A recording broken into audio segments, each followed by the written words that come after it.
नमस्कार दोस्तों, आप सभी को पता है कि लोकसभा चुनाव आ रहे हैं। इसके चलते राजस्थान के अंदर भाजपा और कांग्रेस पार्टी अपने अपने उम्मीदवारों को उनके मैदान में उतारने की तैयारी कर रही हैं।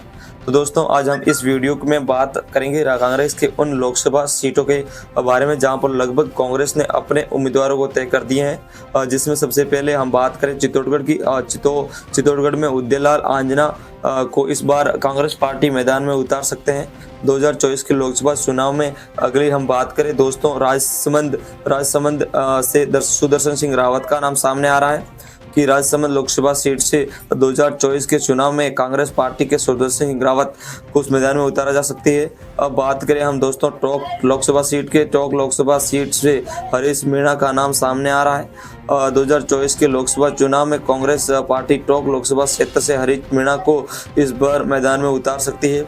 अब हम बात करें दोस्तों बांसवाड़ा लोकसभा सीट की, तो यहाँ से जो नाम सामने आ रहे हैं वह ताराचंद भंगोरा का, जो कि 2024 के लोकसभा चुनाव में बांसवाड़ा की चुनाव लड़ सकते हैं कांग्रेस की तरफ से। अब बात करें दोस्तों उन लोकसभा सीटों की जहां पर दो उम्मीदवारों के नाम सामने आ रहे हैं। इन दो उम्मीदवारों में से कांग्रेस पार्टी एक उम्मीदवार को मैदान में उतार सकती है। तो सबसे पहले हम बात करें अजमेर लोकसभा सीट की, तो अजमेर लोकसभा सीट से दो उम्मीदवारों के नाम सामने आ रहे हैं, जिसमें पहला नाम है विकास चौधरी का और दूसरा नाम आ रहा रामनिवास गावड़िया का। ये दोनों उम्मीदवारों में से एक को कांग्रेस पार्टी अजमेर लोकसभा सीट से मैदान में उतार सकती है। अब बात करें दोस्तों भरतपुर लोकसभा सीट की, तो भरतपुर लोकसभा सीट से भजनलाल जाटव और संजना जाटव का नाम सामने आ रहा है। इन दोनों उम्मीदवारों में से किसी एक को भरतपुर लोकसभा सीट से कांग्रेस पार्टी मैदान में उतार सकती है।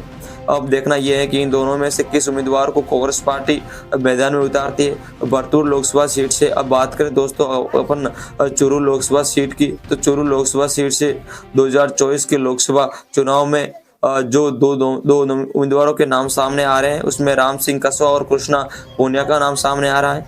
अब देखना यह है कि चूरू लोकसभा सीट से कांग्रेस पार्टी इन दोनों उम्मीदवारों में से किस उम्मीदवारों की टिकट देती है 2024 लोकसभा चुनाव के लिए। अब बात करें दोस्तों झालावाड़ लोकसभा सीट की, तो यहाँ से प्रमोद जैन और रामनारायण मीणा का नाम सामने आ रहा है। इन दोनों उम्मीदवारों में से अभी देखना यह है कि कौन सा उम्मीदवार टिकट लेने में सफलता हासिल कर पाता है कांग्रेस पार्टी में। अब बात करें दोस्तों झुंझुनू लोकसभा सीट की, तो झुंझुनू लोकसभा सीट से विजेंद्र ओला और दिनेश सुंडा का नाम सामने आ रहा है कि 2024 के लोकसभा चुनाव में झुंझुनू लोकसभा सीट से विजेंद्र सिंह और दिनेश सुंडा इन दोनों में उम्मीदवारों में से किसी एक को कांग्रेस पार्टी मैदान में उतार सकती है।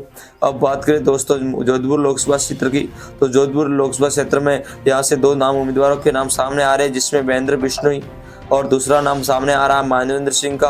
अब देख लें कि कांग्रेस पार्टी इन दो उम्मीदवार से किस उम्मीदवार को अपनी टिकट देती है 2024 में लोकसभा चुनाव मैदान में उतारने सकती है इस क्षेत्र से। अब हम बात करें कोटा लोकसभा सीट की, तो कोटा लोकसभा सीट से दो उम्मीदवारों के नाम सामने आ रहे हैं। पहला आ रहा है अंशुक चांद्रा और दूसरा आता है शांति धारीवाल का। अब देखना यह है कि दोनों में से किस उम्मीदवार को कोटा लोकसभा सीट से मैदान में उतार सकती है। अब बात करें हम दोस्तों उदयपुर लोकसभा सीट की, तो यहाँ से दो उम्मीदवारों के नाम सामने आ रहे हैं, दो जिसमें से दयाराम मेरमार और रामलाल मीणा का नाम सामने आ रहा है। दोनों उम्मीदवारों में से किसी एक उम्मीदवार को यहाँ से टिकट मिल सकती है 2024 में लोकसभा चुनाव। अब बात करें दोस्तों अलवर लोकसभा सीट की, अलवर लोकसभा सीट से तीन उम्मीदवारों के नाम सामने आ रहे हैं। कांग्रेस पार्टी की तरफ से इन तीनों उम्मीदवारों में से किसी एक को टिकट दे सकती है कांग्रेस पार्टी। इसमें संदीप यादव और ललित यादव और करण सिंह यादव का नाम सामने आ रहा है। इन तीनों उम्मीदवारों में से किसी एक को पार्टी टिकट दे सकती है और मैदान में उतार सकती है। अब क्योंकि अलवर लोकसभा सीट यादव बहुमत मिले सीट मानी जाती है। अब बात करें दोस्तों भीलवाड़ा लोकसभा सीट की, तो यहाँ से धीरज गुर्जर, डॉक्टर सीपी जोशी और रामलाल जाट का नाम सामने आ रहा है।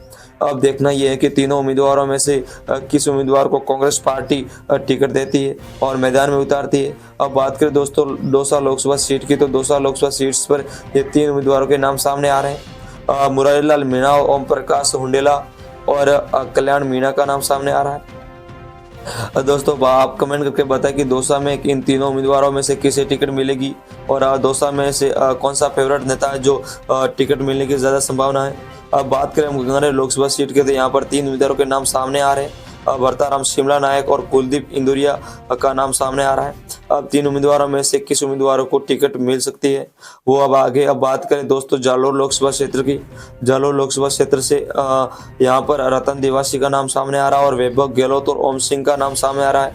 अब तीनों उम्मीदवारों में से कौन सा उम्मीदवार जो टिकट निकालने में सफलता हासिल करता पाता है। जालोर लोकसभा सीट में अब बात करें दोस्तों नागौर लोकसभा सीट की, तो नागौर लोकसभा सीट पर इस पर 3 उम्मीदवारों के नाम सामने आ रहे हैं, जिसमें चेतन डूडी, मनीष मिर्धा और हिरेंद्र मिर्धा का नाम सामने आ रहा है। अब बात करें दोस्तों सीकर लोकसभा सीट की, तो सीकर लोकसभा सीट पर वैसे तो 2 उम्मीदवारों के नाम सामने आ रहे हैं, लेकिन तीसरे उम्मीदवार है जो गोविंद सिंह डोटासरा का नाम सामने आ रहा है, जिसमें 2 उम्मीदवार है सीताराम और महादेव सिंह खंडेला भी देखना इन 3 उम्मीदवारों में से किस उम्मीदवार को पार्टी टिकट मिल सकती है और किस पर भरोसा जताकर इस पर उतार सकती है। अब बात करें जयपुर लोकसभा सीट की, तो इसमें 4 उम्मीदवारों के नाम सामने आ रहे हैं, जिसमें रफीकांत ब्रज, किशोर शर्मा, महेश जोशी और श्रवण चतुर्वेदी का नाम सामने आ रहा है। किस पर कांग्रेस पार्टी अपना भरोसा जताती है और किसको टिकट मिलती है, तो यहाँ से कांग्रेस उन उम्मीदवारों को टिकट दे सकती है।